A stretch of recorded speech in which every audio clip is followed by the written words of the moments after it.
حضرت اسامہ بن شریک سالبی رضی اللہ عنہ سے روایت ہے، انہوں نے فرمایا میں مجلس میں موجود تھا جب اعرابی نبی صلی اللہ علیہ وآلہ وسلم سے سوالات کر رہے تھے، کیا فلاں کام کرنے میں ہم پر گناہ ہے؟ کیا فلاں کام کرنے میں ہم پر گناہ ہے؟ تو آپ صلی اللہ علیہ وآلہ وسلم نے ان سے فرمایا، اللہ کے بندو، اللہ نے حرج یعنی تنگی کو دور کر دیا ہے، مگر جس نے اپنے بھائی کی عزت میں سے ایک حصہ کاٹ لیا، یہی ہے جس نے گناہ کیا۔ انہوں نے کہا، اے اللہ کے رسول صلی اللہ علیہ وآلہ وسلم، کیا ہمیں اس بات سے گناہ ہوگا کہ ہم بیماری سے شفا کے لیے دوا استعمال نہ کریں؟ نبی صلی اللہ علیہ وآلہ وسلم نے فرمایا، اللہ کے بندو، شفا کے لیے دوا استعمال کیا کرو۔ اللہ سبحانہ و تعالیٰ نے جو بیماری بنائی ہے اس کی شفا کے لیے دوا بھی بنائی ہے، سوائے شدید بڑھاپے کے۔ انہوں نے کہا، اللہ کے رسول صلی اللہ علیہ وآلہ وسلم، بندے کو سب سے بہتر چیز کیا عطا ہوئی ہے؟ فرمایا، اچھا اخلاق۔ سنن ابن ماجہ حدیث نمبر 3436۔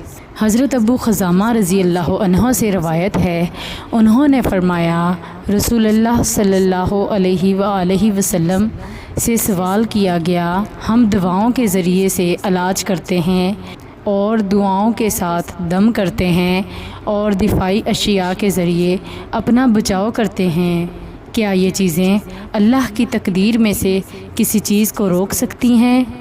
رسول اللہ صلی اللہ علیہ وآلہ وسلم نے فرمایا، یہ بھی اللہ کی تقدیر میں شامل ہیں۔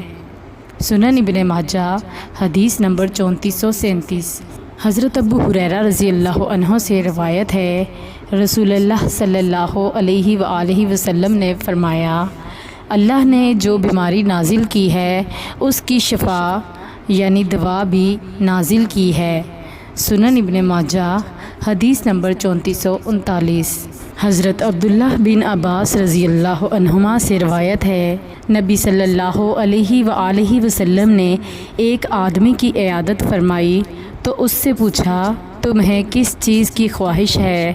اس نے کہا، گندم کی روٹی کو جی چاہتا ہے۔ نبی صلی اللہ علیہ وآلہ وسلم نے فرمایا، جس کے پاس گندم کی روٹی ہو وہ اپنے بھائی کے ہاں بھیج دے۔ پھر نبی صلی اللہ علیہ وآلہ وسلم نے فرمایا، جب کسی کا مریض کسی چیز کی خواہش ظاہر کرے تو اسے چاہیے کہ وہ اسے کھلا دے۔ سنن ابن ماجہ حدیث نمبر 3440۔ حضرت انس بن مالک رضی اللہ عنہ سے روایت ہے کہ نبی صلی اللہ علیہ وآلہ وسلم ایک بیمار کی عیادت کے لیے اس کے پاس تشریف لے گئے۔ آپ صلی اللہ علیہ وآلہ وسلم نے فرمایا، کیا تمہیں کسی چیز کی خواہش ہے؟ کیا تمہارا جی کیک کھانے کو چاہتا ہے؟ اس نے کہا، ہاں، چنانچہ اس کے لیے کیک منگوایا گیا۔ سنن ابن ماجہ حدیث نمبر 3441۔